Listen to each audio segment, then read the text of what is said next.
Hello everyone, we're back again with another video, this time on planning. Planning in chess is very important, and I like to uh, always use the phrase what to do when there's nothing to do in the chess position. And I find this is a problem that many chess players run into, especially below master level. They get to 17, 1800 and they have a lot of difficulty in positions like the one you see here on the board where there's no direct tactics.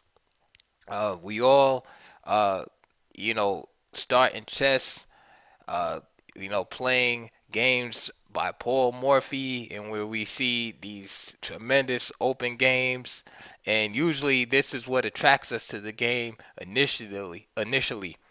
King's Gambit, Evans Gambit, these brilliant open attacks, and we spend a lot of time and energy focusing on tactics, which is great because that's the language of chess. Uh, and we get strong at tactics, and we even get to the level where we can solve grandmaster puzzles and things like that. But when we get into the tournaments, for some reason, it seems like the results don't uh, show up, and we get stuck at 1600 uh, rating or 1700, even though tactically we're able to solve the same problems that grandmasters are solving. And I believe that a big reason for that is due to the lack of the ability to analyze and break down a position and plan. Because a lot of chess is, not, involving just direct tactics. There's a lot of what I like to call downtime in chess positions whereby you're not going to just be able to play bishop takes h7 or do a quick two move combination to win material. But you're going to have the ability to analyze and assess properly. These abilities must be developed over time, and it takes practice, right? First to analyze and then make the proper assessment. So we're going to get right into this position from 1980. Okay, played in the Soviet Union between Gary Kasparov and the white pieces, with the white pieces, I'm sorry, versus Philippine GM Eugenio Torre. All right, and this position uh, came evolved from a Czech benoni, and we're not going to look at the opening. We're going to start right here, and we're going to analyze this position together. I'm going to give you a method. There's many methods to analyzing positions, whether you look at Alexander Kotov's book, Think Like a Grandmaster, or more modern books like Jeremy Silman's books, gives you some criteria that you can follow. There's Hans Berliner, who wrote a book called The System. Um, but here's a method that many strong players use, and that even Anatoly Karpov himself used, and he wrote a book about it. Um, and so, what I like to say first before I do start analyzing this position is that the more closed the position is, the less likely there are to be direct tactics. And I know there's some of you experienced players out there that know this already, but I'm thinking with the new player in mind also. The more closed the position is, like this one, the less likely there are to be direct tactics. Okay, so you can use that as a barometer. So usually when there's less direct tactics, that means there's going to be more planning that's necessary, more long-term analysis of the position that's necessary. Uh, and conversely, the more open the position is, the more likely there are to be direct tactics. That's why you see a lot of short games. For instance, in the King's Gambit, Danish Gambit, if you look at a lot of the old classic chess games, Evans Gambits, a lot of games under 20 moves because of the open nature of the position, and where a slip up was often immediately fatal. Whereas in a closed game, mistakes or you usually take a while to accumulate into a fatality or a loss here. So just keep that in mind, okay? And again, I'm assuming that most of my chess audience knows the difference between open and closed position. That's like another video altogether. So if you're not sure what that is, uh, you know, check that out and do a little bit of chess research in there. But here we have a pretty much closed position. All right. So we're gonna get into our analysis here. First of all, it's white to move. All right. Torre has just played the move bishop to h6 here. Okay, so he's placed his bishop outside of his pawn chain on a pretty effective diagonal here. Okay, so here is white to move. So again, what should we be doing here? What's the plan? Okay, so before we make a plan, we have to analyze the position.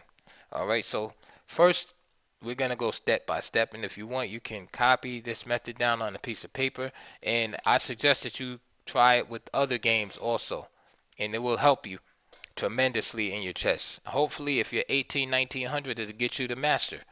Okay, because I guarantee that the application of this method will increase your understanding. All right, first thing we're gonna look at is king safety. Right, that's the most important. Right, if you get checkmated, it's no good. Okay, so we can look at both sides and see that the kings are safe. Okay, so we can give the check mark on that. All right, both sides are equal as far as king safety is concerned. Two, material. Right, as simple as it sounds. We count up the material. The material is equal. We're not thinking about which piece is stronger or anything like that. We're just saying, okay, there's two rooks, two knights, etc. Pair of bishops, all the pawns. Nobody's up a pawn or anything like that. Materials equal. Three, direct threats. Okay, these are very important, right? Because how many times do people hang a piece or something real silly like that? So direct threats are very important. A direct threat would be a situation whereby, say, if I had this rook right here, okay. So actually, since it's white to move, let's say this bishop was here. That would be a direct threat, okay? Because if it was black's move to move again, he would be threatening to just take the bishop. Take the rook. Okay, that would be a direct threat. Okay, or say this bishop was right here, directly threatening, not in two moves or three moves, but direct. That means right now. Okay. So there are no direct threats on the board. This is not considered a direct threat because it's not really a threat. Okay, because the rook is here and could just capture in case of an exchange right there. Now, again, if this rook was gone, then the rook on a2 would be threatened. That would be a direct threat. Okay, so I hope everybody understands that. Next, we look at some more positional elements now. Open files, very important. Okay, look at the position. Again, position's almost closed. All right, what you call a semi-closed position or a semi-open position, depending on how you look at it. There's one open file. That's the A file. Again, we're not determining who has control or the prospects on the file. Just, is there an open file? Yes. So we look at open files and diagonals. We see the A file is open. We also note that the G file is semi-open. The reason why is because we had the pawn here on G3. Also, we have the C1 to H6 diagonal. Okay, that's your major open lanes in the position. Okay. Next, we look at the pawn structure. Okay, the pawn structure is sound and good for both sides, so that's pretty much a wash. This is a two-part section right here. So step number 4 is 2 parts. So we're gonna look at the pawn structure and the center together. But first, pawn structure. So that would be like 4A. pawn structure. So we can see, okay, the pawn structure is pristine on both sides. Yeah, there's an isolated pawn here. Um, okay, we can acknowledge that, but for the most part, it's good. White's pawn structure is sound. Black's is sound also. But if you want to note that there's an isolated pawn here on the H file for black, that's you can you know mark that. Next thing we look at is the center, and we're only concerned with the four squares in the immediate center. So that's E4, D4, E5, and D5. All right. Who controls the center here? Okay, so we can see that black is occupying and controlling the E5 square. How do I know this? Is because white cannot occupy this square without losing a piece. Okay, so black is in control of E5, and black also controls D4. Again, white cannot occupy this square with the piece without losing, of course. All right. Conversely, white controls D5 here, and E4 is just up for grabs. Nobody is controlling that square right now. So that's just a mental note that you will make, okay? That the situation in the center, okay, is neutral for the most part. However, nobody is controlling this square immediately, and theoretically, if black wanted to, he could make this pawn push to E4 without an immediate penalty. Okay, again, if we analyze it further, we could see that this pawn will probably come under attack, etc., etc. But right now in the position, we cannot say that white is in control of E4. Okay, so that's a consideration that white has to put in his memory bank. We have to give a slight, very, very, very slight advantage to black in the center because he controls two of the four squares. Okay, and once we analyze, we'll put it all together in the plan, and you'll see. All right, and again, I'm not looking ahead either to try to make it fit the moves. This is all my analysis right here. Okay, the next step is step number 5, space. Now, to you experienced players out there should be no problem. White has more space in the position, as we can see by the occupation of his farthest advanced pawns, right, of the 5th rank. If you look at the white pawns that are furthest advanced in the position, they're all occupying the 5th rank. 4 of them, and the black pawns only go to his 4th rank. Okay, so white has a tremendous amount of space here. So that's a big advantage for white. 5 is also a 2-step process. So space would be 5A, and then we would look at the squares. The squares, that would be, say, 5B. And what do I mean by the squares? Well, we're looking at the weak and strong squares for both sides. Okay, and usually what I count as the for instance, the weak squares. First we'll look at the white side, and we'll look at the black side. So let's look at the strong squares for white. That would be these squares, for instance, that black cannot occupy. So for instance, A6,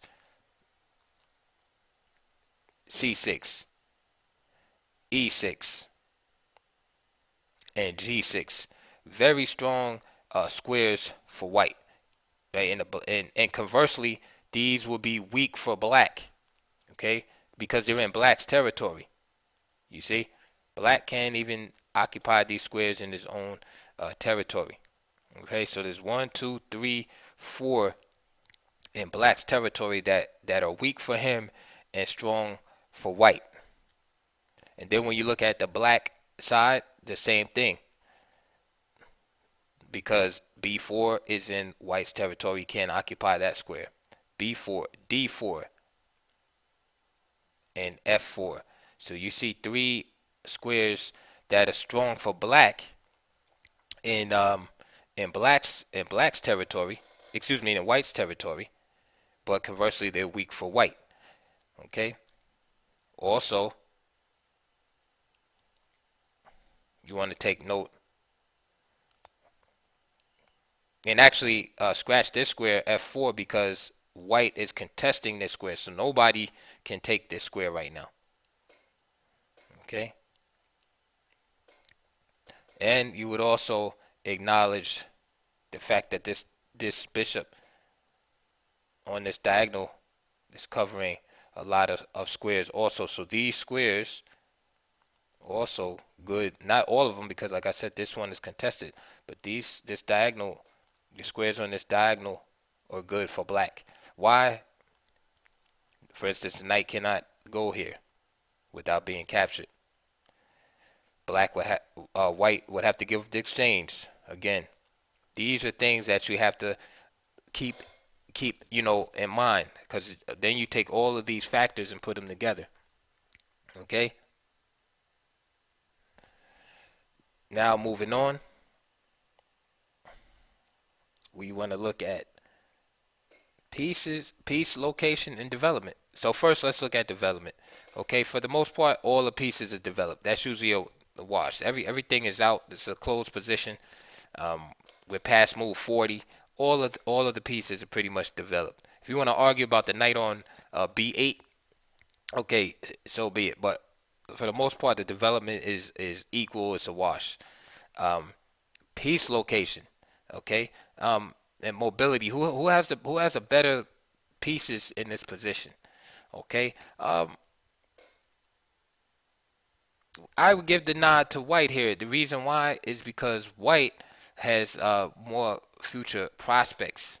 Okay, due to a space advantage. Okay, this bishop is better than white's bishop. Okay, but white's knights are better than black's knights. Okay, and the rooks kind of neutralize each other, and the kings neutralize each other.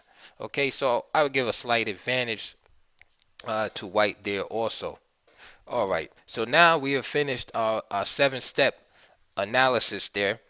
And again, you're able to add more things, if it suits your, your analysis or whatever. Like for instance, if you want to mention to yourself, this is a closed position or something like that, like throw more items in the analysis to help you. Or for instance, mentioning that there's backward pawns in the position, right? That's part of analyzing the pawn structure. Whatever it takes, that you have to, add on to, make the analysis more effective, you do that. But this is just like a framework. So for instance, you can say, okay, black has 3 backward pawns, for instance. White has 1 backward pawn on c4, etc. Things like that. Making a note, like I said before, okay, the h pawn for black is isolated, etc. All right. And eventually, after practicing your whatever method that you want to use, you'll get good at it to where you'll be able to look at the position immediately and kind of make that a quick assessment and then construct a plan. And that's what grandmasters do. That's why they're able to play blitz so well, because they see the plans are well known in the position. Like you might read some commentary and hear some commentary at a chess tournament, and you'll hear the grandmaster say, yeah, this is a well-known plan in the position, right? Because there's a lot of, it's been a lot of chess played over the years. So a lot of stuff is repetitive, especially the plans. The moves might not be exact, but the plans are pretty much the same. And that's what you want to learn in chess, is the ideas and plans, and not variations and memorizing openings and stuff like that, because that's only going to get you so far. It's the ability to analyze and make plans that's really going to get you over the hump. So we've analyzed our position and we've came up with the conclusion. Matter of fact, I forgot to mention this at the beginning, is when you are analyzing, the purpose of the analysis, besides just coming up with the plan, is to determine whether you're better in a position, worse, or equal. Because if you're worse in the position, you're not gonna have a move that automatically just makes you better. Okay, this is kind of like tying in with the rules that Steinitz put down, over 100 years ago. All right, that if there's a move that if you're better in the position, that there must be a move that maintains the advantage in the position. Okay, if you're worse, there's not going to be a move that all of a sudden magically gives you an advantage. If such move exists, that means that you were already better. You just didn't know it. Okay? The way chess works is that if you're worse, you're not gonna have a move that's gonna make you better. All you can do is try to hold, hold the position. In other words, you're in damage control at that point. This is a mistake a lot of weaker players make, is that they're worse and then they try some kind of desperado move, and they take a position that might have been a little bit uncomfortable, and they make it lost.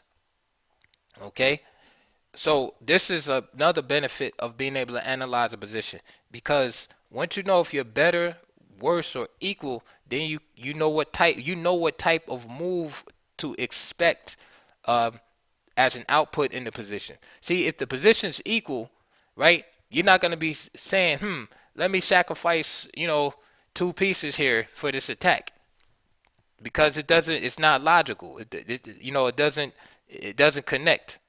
Okay, one does not, fit with the other. If you're better, you have to ask yourself, well, how much better? Do I have a slight advantage? Do I have a huge advantage? Okay, and this is where your ability to assess the position will grow. So you ask yourself, okay, I'm better here, but how much better? Do I have a huge advantage? Do I have a slight advantage? Because that's going to determine, again, what type of move to expect from the position. If you have a huge advantage, you might be looking for sacrifices and you know, giving up your queen and stuff like that, right? If you have a slight advantage, then you're going to be looking for a move that either, increases that advantage, but you're going to be looking for, minor steps. Maybe just a little pawn push, maybe just penetrate to the seventh rank in the position, something like that. Okay, I hope you got it. I know I've been rambling on a little bit, but I hope you get it. Okay, so now we're gonna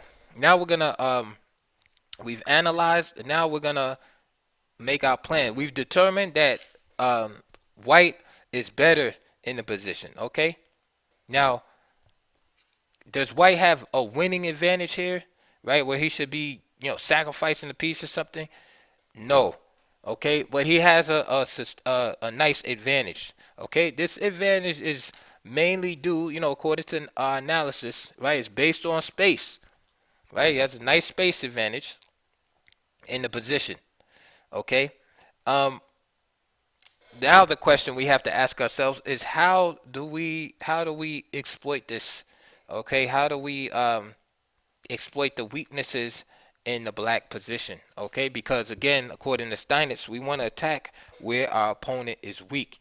Okay, where is our opponent weak at? Okay, this is where our opponent is weak. Okay, in these squares back here, where are we strong at? Okay, we're strong on our side of the board. We have all of this space. Okay, so we decide, okay, we need to attack these backward pawns. Okay, so how do we do so? So now that we know the object of attack, we want to utilize the features in our position, right, being the space and the squares available to us, and start coming up with some concrete tactical plans here. So what I see right away is move like knight g4, right, attacking the bishop, right? The bishop is not protected, right? It also puts pressure on the pawn on f6, okay? Keeps this knight from just being able to move away, okay? I also can see Again, we're just fantasizing in our mind here. This would be before we actually choose a move, right? Because we know we're better, so we know we should be seeking moves to, you know, put pressure on black. I also can see a knight coming here, right? The idea of maybe at some point being able to capture here, knight on e4, knight on g4. Also, having a knight on e4 takes care of one of the factors I mentioned earlier in dealing with the control in the center. Remember, I was saying that black can push at some point. Nobody's really controlling e4. E4 is like an empty lot. Well, putting a knight on e4 would deal with that and give white the control of the center. Okay, so that's another option. Another thought is, remember I was saying how black had nice square control over this diagonal. Okay, so in contrast to the white bishop, black bishop stands better at this point. All right, so an idea would be, to possibly trade these off. Now, again, like I said, it's idea, okay, because we would like this bishop to be gone, but we're not so sure at this point if we want our bishop to be gone also. Okay, because again, you got to think of your analysis. Remember the weak strong square thing. This a5 square, if this bishop is gone, perhaps black has a chance of occupying it at some point. Okay? Again, going back to our analysis, right? Remember we spoke about the A file being open.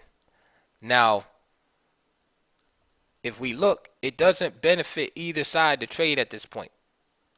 White doesn't want to trade because he would give black the A file. And black doesn't want to trade because he would give white the A file. Right? So nobody wants to give up the A file. So there's kind of like a standstill at that point. Okay? So the rooks are not too effective in this position, but they're kind of like stalemating each other at this point. All right? Another thing we want to look at in formulating our plan is, again, our weakness in the position. There is a possibility of this knight coming here and attacking this pawn. Okay? Moves like, for instance, g4. Sorry about that. Moves like g4, although protecting the pawn on h5, weaken the f4 square, and also it takes away a square from our knight that we wanted to go to. Okay? All right, so with all those ideas in mind, let's continue the game and you'll see how Kasparov's plan coincided with what I just said. Okay? So, again, looking at the position tactically, what we want to do, and also understanding what your opponent might want to do. Okay? Let's see how it went. So, after bishop h6, knight g4 was played by Kasparov. What does this do? It does exactly what we spoke about. It puts pressure on this pawn. It also directly attacks this bishop. Remember, this bishop's on a nice diagonal. We don't want that there. Okay? We would love to get rid of this guy. Okay? But we're not sure yet if we really want to make this trade. Okay? So here the bishop is attacked. And this does two things. Besides attacking the bishop and putting pressure here, actually does three things. It prevents this knight from just hopping in and attacking this pawn here. All right, because black is under attack. So bishop g5. Okay, so again, black now wants to play this move. But it's white to move. So h6. This restricts the knight. Okay. Remember, we in our last part of our analysis we talked about piece location and development. Okay. The knights, the black knights are a little, restricted, and you would like to keep them like that. Okay. So that explains the maneuver here, h6. So Kasparov's pieces strong, right, in attacking positions, and blacks are kept passive.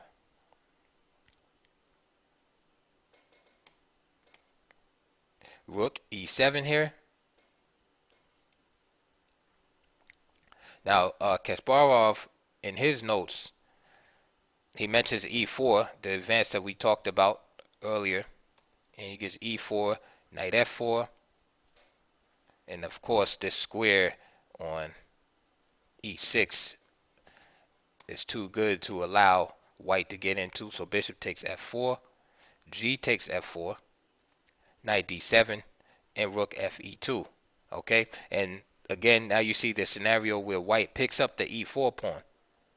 So this is the danger of just advancing that pawn, but I just wanted to show you that idea that he mentions also. So rook e7 was played, rook fe2, and again, the same idea.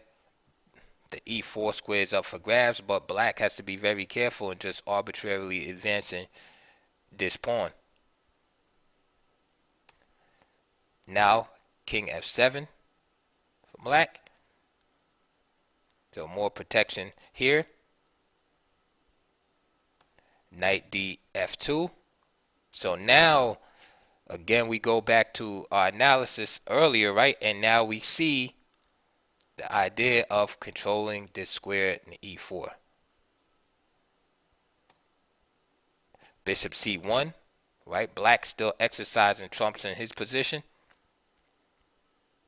And knight e4. So just as we had envisioned, we see the knights are improved now to their best post. But ladies and gentlemen, you see how the analysis of the position leads to a clear and coherent plan, right? Kasparov, and I'm not sure what methods he used, but it's just, there's, like I said, there's many ways to skin a cat. Okay, you're not always going to come up with the exact same moves, but the plan is going to be coherent. It makes sense. I remember when I was getting lessons, and one of my coaches was a grandmaster who still teaches actually in New York City, Udasin. And I remember he used to look at some of my games, and he used to say, "Oh, you switch plans." And I remember I didn't understand because it'd be like I'll be attacking, following one idea, and then okay, some other tactic came up on the other side of the board, and I'll be doing something else. It took me a while to understand, the analysis and planning, and sticking with the plan. Right? You always have an overarching plan in the position. Yes, your opponent will provide different tactical opportunities, but you still have an overarching plan that you should adhere to. Continuing on, rook ed7.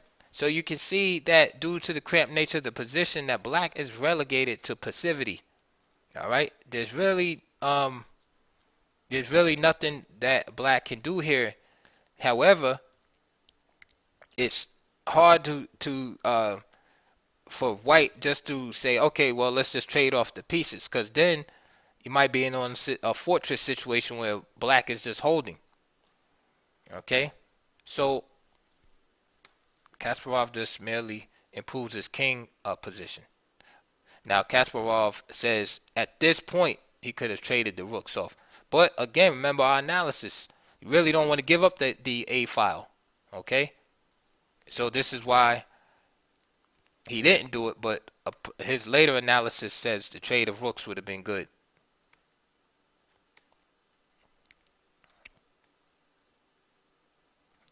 Then he gives rook a1 here, and now he's able to get rid of the rooks. But again, it's difficult.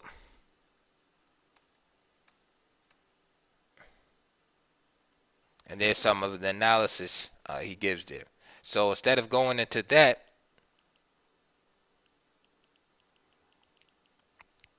he plays king f3, king e7, and black is just shuffling pieces here. Okay. Now he trades rooks, and the reason why is because he sees a concrete continuation here. He plays rook e1, attacking the bishop, and notice that the check is not available now that the king has moved to f3. So bishop g5, and now here's just where your tactics come in.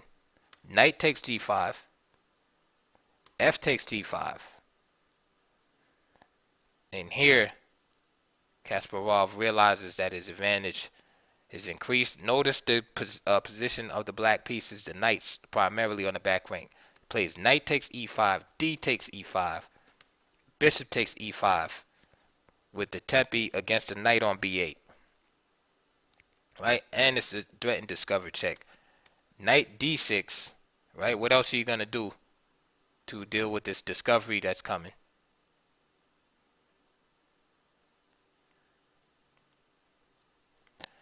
Another option, rook a3 check, but then after king g4, knight d7, and this bishop b2 check. Discovery and picking up the rook.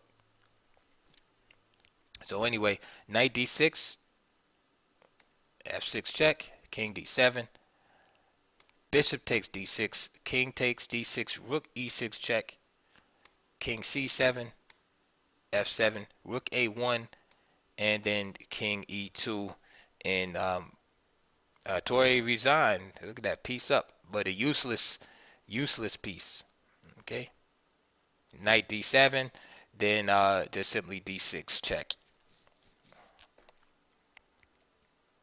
Okay, so check. And where do you want to go with the king? King there. That's just simply rook e8. And the queen is coming. So, good game by Kasparov, as usual. But I hope that the analysis of that position helped you. Okay. I have chose that position randomly and decided to see how close my own analysis would come to the to the game, and it was pretty close. I got my knights on g4 and e4, didn't trade rooks, uh, kept the the tension in the position. Um, if you notice too, this bishop black white allowed this bishop to stay in the position because again this bishop was decisive at the end.